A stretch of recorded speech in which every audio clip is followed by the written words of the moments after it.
Bagaimana seorang yang fakir miskin dengan dasar ketentuannya, bagaimana mereka bisa beradab kepada Allah Subhanahu wa taala.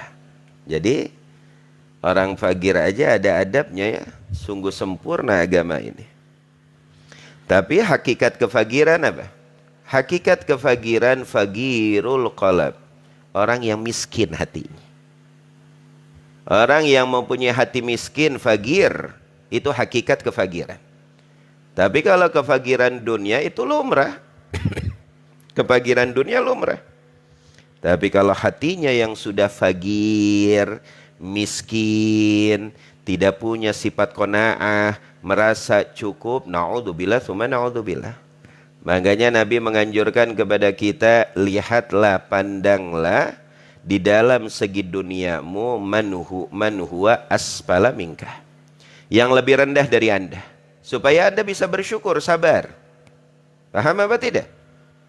Di dalam segi dunia Anda lihat siapa yang lebih bawah dari Anda, supaya meningkatkan rasa syukur kita dan sabar kita. Tapi di dalam segi akhirat, pandanglah siapa yang lebih dari Anda, supaya Anda mempunyai ghiros, semangat di dalam ibadah, menuntut ilmu, menjalankan kebaikan. Jangan dibalik. Memandang akhirat, memandang kebaikan orang biasa-biasa aja. Tapi memandang dunia, lipatan harta, melotot ya. Kayak sundel bolong. Jadi dijadikan persaingan itu dunia. Maka kalau dunia yang kau jadikan persaingan, timbullah permusuhan antara satu dengan yang lainnya. Adik dengan kakak tidak akur ya.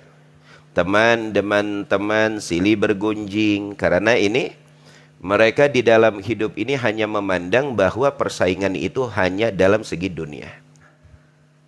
Wayam bagi, dan sangat dianjurkan bagi mereka para fugara wal masakin yang sudah menjadi ketetapan Allah untuk mereka untuk hidup sederhana di dalam kefakiran dunia ya. Ayakuna ayasbir ala fakrihi, untuk sabar terhadap kefakirannya. Kenapa? Karena kesabaran Anda akan menjadi nilai yang berlimpah, pahala yang besar kelak di akhirat. Karena hidup ini hanya sekedar lewat. Dan tempat kita kelak di akhirat ya. Nah, itu yang pertama. Adabul fakir yang pertama, ayasbiro, untuk bersabar. Nah,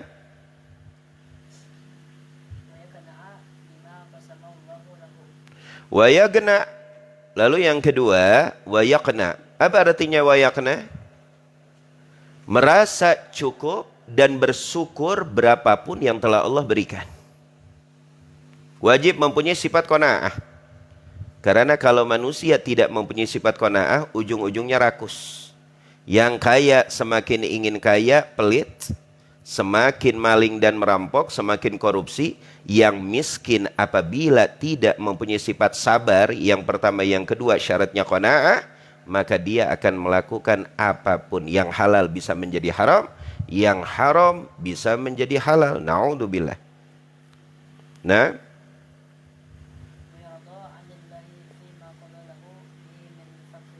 Nah, lalu syarat yang ketiga, merasa ridha, nerima dengan ikhlas dengan takdir yang telah Allah takdirkan kepada dirinya. Kalau emang Allah sudah takdirkan diri Anda dalam keadaan hidup kesederhanaan, ridha. Karena insya Allah itu jalur Anda untuk menuju rahmat, ridha dan surganya Allah. Jadi tidak ada yang tidak diperhitungkan oleh Allah ya. Yang penting kesabaran yang kuat, qanaah, dan juga ridha. Nah, ini adab bagi mereka yang sudah Allah tentukan dalam keadaan hidup kesederhanaan. Nah,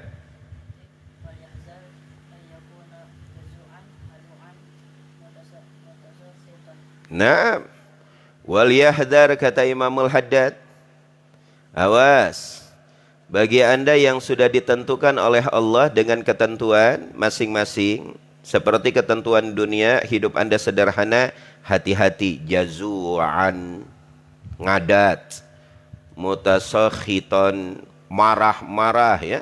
Seakan-akan tidak menerima dan dengan takdir Allah.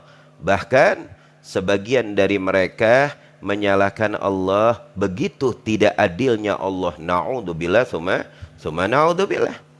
Apabila ada orang yang berkata seperti itu, jikalau perkataan tersebut ditaruh di atas lautan, maka lautan tersebut akan berubah kotor dengan perkataan tersebut. Maka di sini kita wajib memahami, karena Allah ciptakan kita untuk ibadah, untuk memahami bagaimana caranya kita muamalah dengan Allah. Bukan hanya sekedar makan minum, tapi berapa banyak hikmah-hikmah yang sangat luar biasa, yang dimana Allah mengajarkan kepada kita supaya kita pintar untuk bagaimana bermuamalah dengan Allah.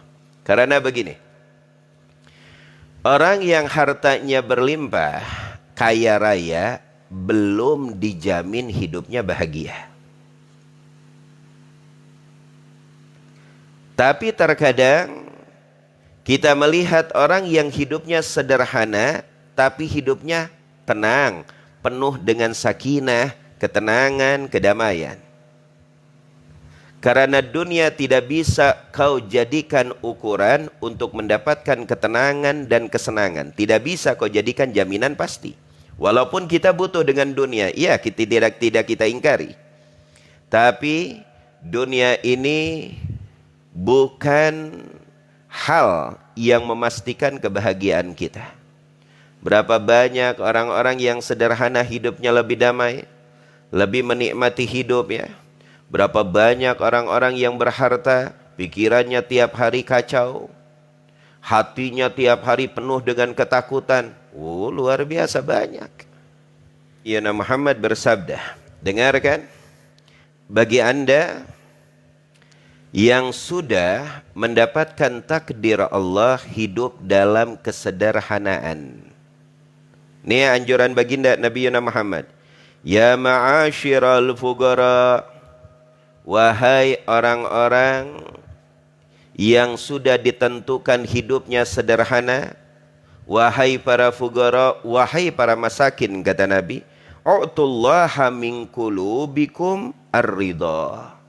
Berikan, serahkan kepada Allah di dalam hatimu yang paling dalam ridho, sifat ridho dan sifat menerima. Kepada siapa kau berikan rasa sifat ridho tersebut di dalam hatimu? Kepada Allah Dzul Jalali wal Ikram. Karena Allah lebih tahu dari kita, lebih memahami kita. Terkadang manusia kalau dikasih banyak hartanya akan menjadi Firaun, maksiat, kesombongan, merajalela. Terkadang kalau diberikan kesederhanaan lebih dekat kepada Allah, tidak menjalankan apa yang dilarang oleh Allah. Terkadang seperti itu hikmah. Makanya kata Nabi, wahai para fuqara wal masakin, berikan rasa ridhomu di dalam hatimu kepada Allah Subhanahu wa taala. Bahwa ridhoilah, kau meridhokan, kau merasakan nikmat dengan apa yang telah Allah tentukan kepada engkau. Lalu apa kata Nabi? Tadfaru bisawabi faqrikum, maka kalian akan mendapatkan keberuntungan yang luar biasa dengan pahala kefakiran, kemiskinanmu, apabila engkau merasa cukup dan engkau ridho di dalam lubuk hatimu dengan apa yang telah Allah tentukan kepadamu. Allahu Akbar. Jadi jangan kecil hati, karena dunia bukan ukuran. Tapi ukuran hidup kita, bagaimana cara kita mengendalikan hati kita dengan Allah Subhanahu wa taala. Kalau kau bisa mengendalikan hatimu dalam keadaan hal apapun, maka disitulah tanda keberuntungan kita. Luar biasa, nak. Wa illa fala. Wa illa fala. Kalau kau tidak ridha, Kalau kau tidak merasakan cukup qanaah dengan ketentuan kesederhanaan hidupmu yang sudah ditentukan oleh Allah, ingat, kau tidak akan mendapatkan keberuntungan apapun.